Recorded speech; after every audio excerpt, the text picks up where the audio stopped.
So you're obviously no stranger to competition yourself, both in the team respect and individual, as an athlete. Been all around, yep. All around, and now here to host your first sanctional event here at CrossFit Mayhem. I mean, why decide to enter the circuit?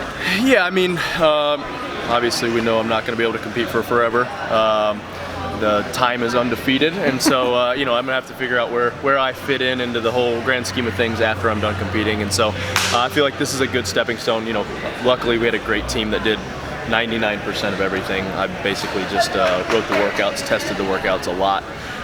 But you know, having an event, trying to figure out if we can make it work here, and I think so far it's gone really well, and I'm really excited to see how the weekend turns out. How does your experience as a competitor kind of shape the way that you make decisions here for what the athlete experience is going to be like? Yeah, I think it's pretty cool. It's kind of almost very unique that, you know, I've had 10 years plus of competition experience, and so I wrote all the workouts, I tested the workouts. I have a team that could also test the workouts that are all pretty high caliber athletes, male and female, so we could test some things, do some different things. So pretty excited to see how it looks from, you know, because there's different things you got to think about. You know, like in training, you don't have to worry about what it looks like, am I telling a story and that type of stuff. So I'm interested to see how it all turns out. In my mind, I have an idea of what it would look like, and so we'll see it all come to fruition. When it comes to the programming itself, obviously, you know, you're very close to it. There have been some interesting decisions that you've made here.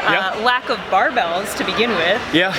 We, you know, this first workout was originally written with the dumbbell snatch workout, not the first workout. We already did those first two, the ruck. But the first workout in the gym was written with barbells and ascending weight, and so we started looking at logistics. We're obviously in the gym, right. And so having barbells, we had to cut the lanes down, time frame, and stuff like that. So we were trying to. I tested it as 12-9-6, increasing weight 185, 205, 225. Okay. And so we came to the conclusion. The guys were like, "Is there any way we can narrow down the lanes so we can do 8 lanes on Saturday, 5 on Friday?" And we started looking at it, and once I tested the workouts in succession of actually how they were laid out, we noticed there was another heavy barbell workout that's coming out later in the weekend. There will be a barbell. I'll go ahead and tease that. Spoiler alert. And so it made sense that, hey, let's throw in a dumbbell in there and make it a little bit different. So yeah, I guess I didn't really even think about that because we have not announced that workout that there was no barbells yet. So there will be a barbell. But fitness isn't all about barbells. So no, that's entirely true. You know, lifting a pretty heavy dumbbell, so there's some fitness and some heavy weights in that. Absolutely. You know, there's some high skill stuff, some, you know, endurance in the gymnastics area too. So hopefully when everybody sees the grand scheme and what it looks like, they'll say, hey, it's a well-rounded test. So that's the game plan. And also new on the competition floor are some timing implements that we haven't seen recently outside of the Asian sanctionals. So tell me a little bit about bringing that here. Yeah, I thought it was a pretty cool thing to do. You know, they did it was the button, the buzzer, whatever you want to call it. The button that was in China was a cool thing that it's on the athletes. You know, they have to. They're the ones that have to stop the clock. I mean, you do have to. It is on you with a chip timer on your ankle, but it actually you have to go and touch the thing. And so, what's kind of cool too is you will have these scoring monitors up here, so you can actually see what reps people are at and all that type of stuff. So, pretty excited to see. Is that something as an athlete you pay attention to? No, but for the spectators, you know, like.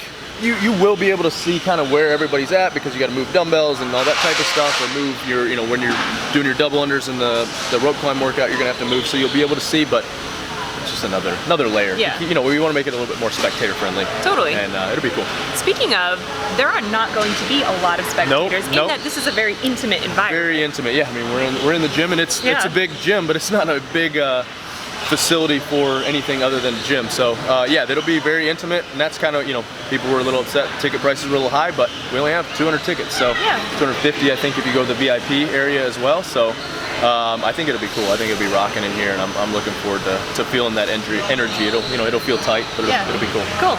Now, one thing that I think is interesting is we know you so well in recent years from the team competition, but there are no teams here. We're only testing individual athletes. Where was the decision? Part of that is, you know, we're in the gym, and so logistically it would be very hard, and that just adds a whole new measure. And we got to, you know, I want to figure out and make sure this is right before we ever expand into anything else. And me still competing on a team, I didn't feel exactly right having a direct impact on that. I did program for Dubai, but it was a little bit different. Like I didn't have per se a direct impact. I had a pretty big impact, obviously, but I don't know, I just didn't feel right. If I'm still competing, I feel like it's a conflict of interest. And you are still competing. I am still competing, still And around. how long do you think we get to see you for on the competition floor? As long as I feel like I'm not letting anybody down or slowing anybody up, I'll be around. And as long as I still enjoy it, and I don't feel like I'm missing anything from the kids or the wife, and I'm still a productive member of my family and productive member of the team, so as long as I feel like I'm still doing that and still healthy, I'm good. So I still enjoy competing and still have a lot of fun on a team. Individual, that ship is sailed. No chance of us trying to pull you out of the... Just declined that the other day, so we're good. Okay, cool. Well, thank you so much for having us here. We're excited to see how this all shakes out. Awesome, thank you, Nikki.